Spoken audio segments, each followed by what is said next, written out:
De acordo com dados do Instituto Brasileiro de Geografia e Estatística, o IBGE, a desigualdade diminuiu no Brasil.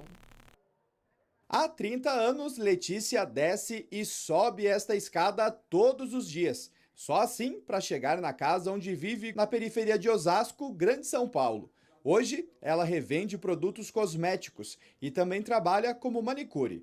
A Letícia tem 3 filhos, recebe R$ 182 todo mês pelo Bolsa Família, mas, além do programa, também já fez vários outros cursos pelo Pronatec, como manicure, pedicure e até operadora de telemarketing. E agora, olha aqui, carteira de universitária. A Letícia está entrando no 3º semestre de pedagogia.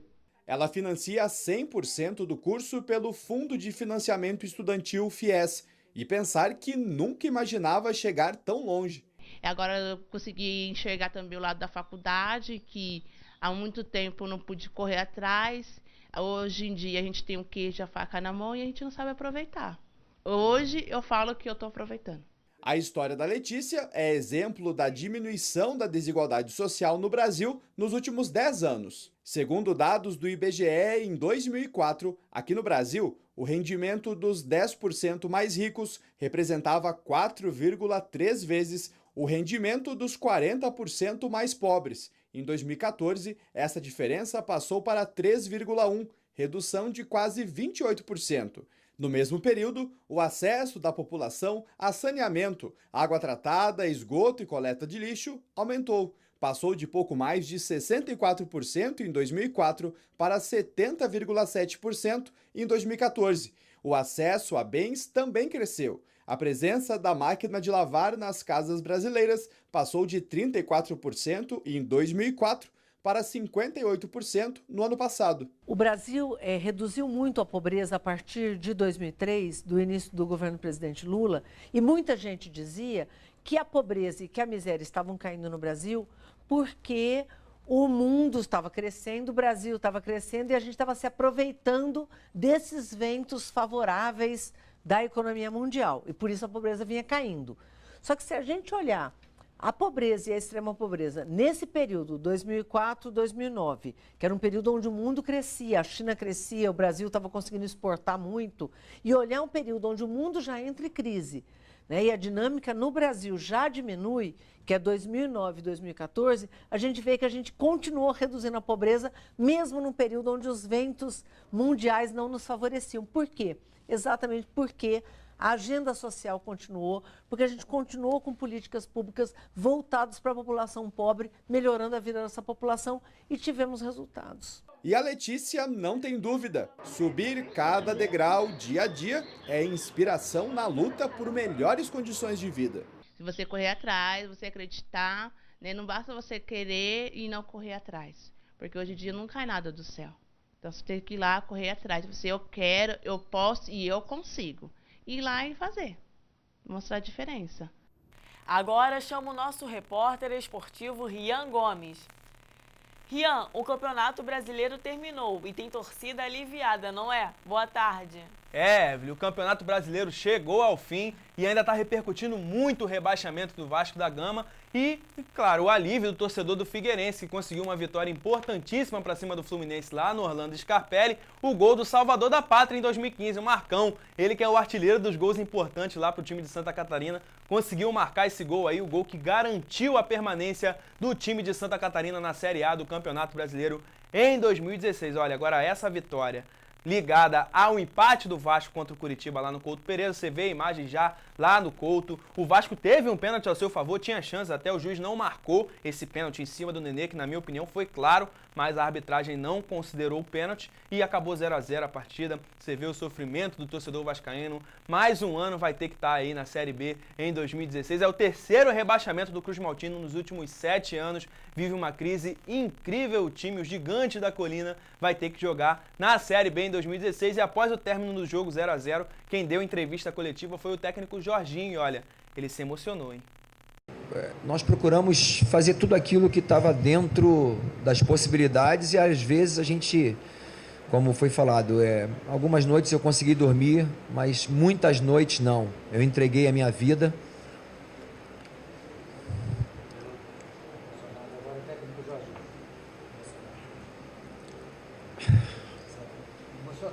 entreguei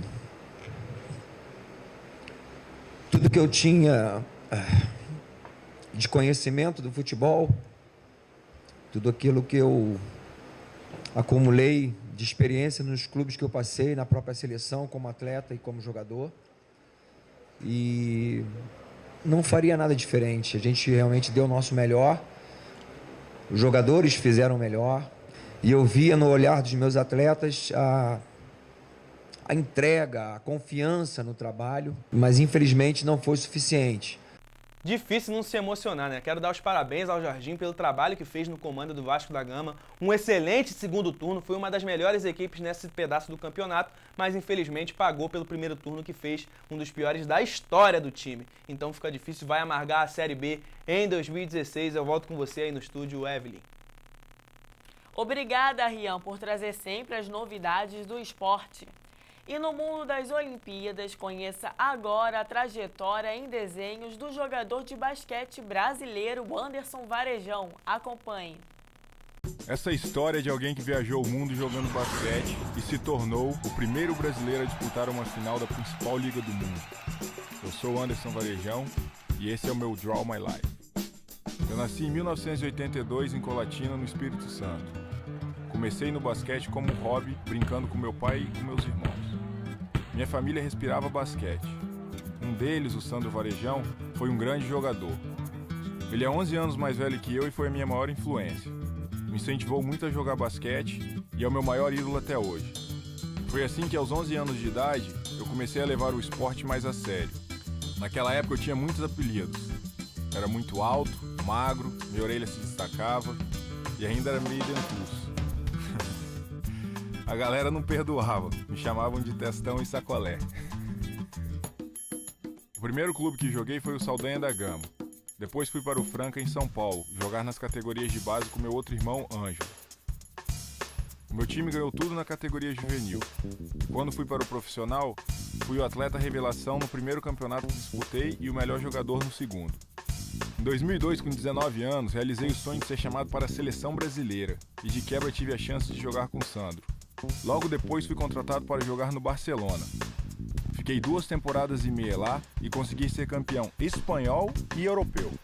O começo até que foi fácil, meu pai viajou comigo e eu tive muita mordomia nos 3 primeiros meses. Ele era um pouco de tudo para mim. Era minha mãe, meu médico, meu amigo, trazia café na cama, fazia de tudo para me ajudar. Eu brincava com ele dizendo: pai, a gente veio da roça, já plantei milho quando era criança e agora o senhor tá com medo que eu me corte com uma faca? Quando ele foi embora eu já estava adaptado, mas sem ajuda é um pouco mais difícil. E como eu sentia falta da comidinha da minha mãe? Foi difícil, mas foi ali que eu aprendi a tomar conta da minha própria vida. Em 2004 eu fiz parte do processo de seleção dos atletas para a NBA, o draft. Nunca vou esquecer o dia que fui selecionado. Tinha uma câmera que filmava quem era escolhido, e quando chegou a vez do Lakers, a câmera veio em minha direção. Era um dos maiores times do mundo, e na hora o meu empresário chegou a comemorar. Eu também. Levantei, beijei, abracei todo mundo, e depois fui ver que, na verdade, o cara que estava sentado atrás de mim que tinha sido escolhido. Ducha de água fria. Depois deu tudo certo. Eu fui selecionado para jogar no Orlando Magic, e numa troca entre os times fui parar no Cleveland Cavaliers, de LeBron James, e até hoje estou lá. Nos Estados Unidos foi outro grande desafio. Eu não falava inglês e lembro que quando ia no restaurante tinha que imitar uma galinha para me entender que eu queria comer frango. Mas pouco a pouco eu fui aprendendo. Esse foi o momento mais importante da minha vida. Jogar na NBA sempre foi um sonho. Em termos de clube, é o ponto mais alto do basquete e para mim aquilo se tornou realidade. O mais complicado que entrar na NBA é se manter lá dentro. Eu já estou há 9 temporadas e consegui me tornar o primeiro brasileiro a disputar uma final. Tenho muito orgulho disso. Em 2012 realizei outro sonho.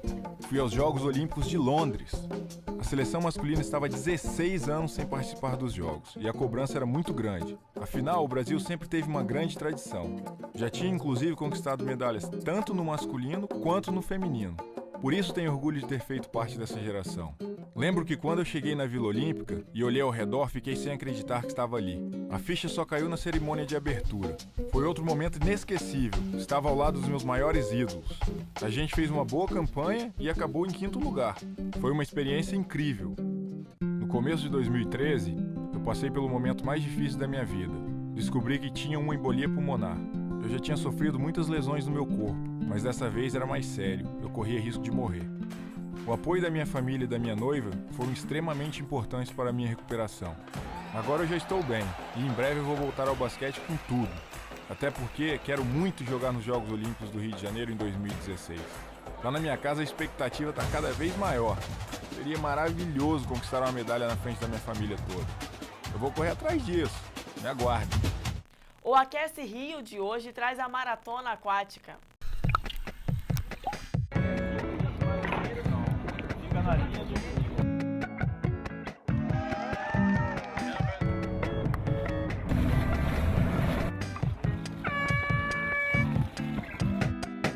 Essa vai ser a primeira vez da maratona aquática no mar, onde a gente encontrou hoje aqui uma dificuldade muito grande, o mar muito mexido, a água gelada, mas isso não é uma adversidade grande para a maratona aquática, é o que a gente encontra aqui, é o que a natureza nos proporciona e eu saio muito feliz com o meu resultado de hoje. Vejo que o esporte traz saúde, traz aprendizagem, o filho está aqui vendo, se estimula, vai querer fazer mais natação. Vem pra batida de mão!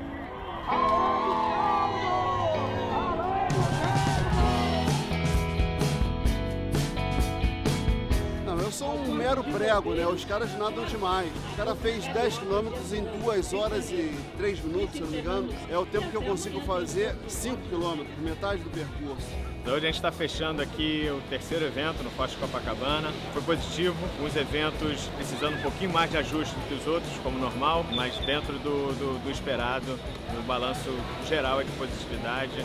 E os ajustes estão mapeados para a gente poder avançar mais para o ano que vem.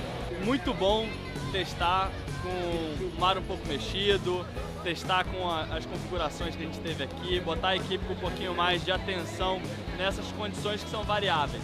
O menos que se foi preocupante assim foi a qualidade da água que todo mundo estava falando, que estava bem boa. A gente não viu nada de lixo, nada que podia atrapalhar durante a prova. Para o comitê organizador, uma oportunidade única de testar tanto posicionamento de balsa, boia, embarcação, operações de resgate, comunicações, segurança, para que no ano que vem a gente possa trabalhar melhor e oferecer a melhor competição possível para os nossos atletas.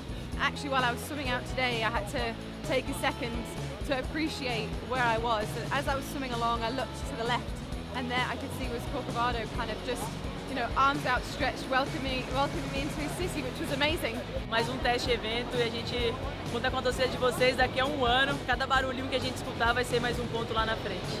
Bora Brasil, força 2016, espero vocês aí com essa torcida.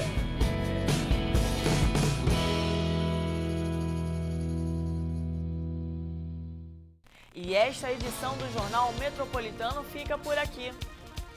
Obrigada por sua companhia.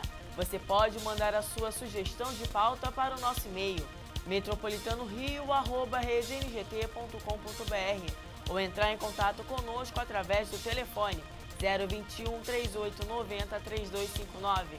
Fiquem agora com o NGT Notícias. Para você uma ótima tarde e até amanhã.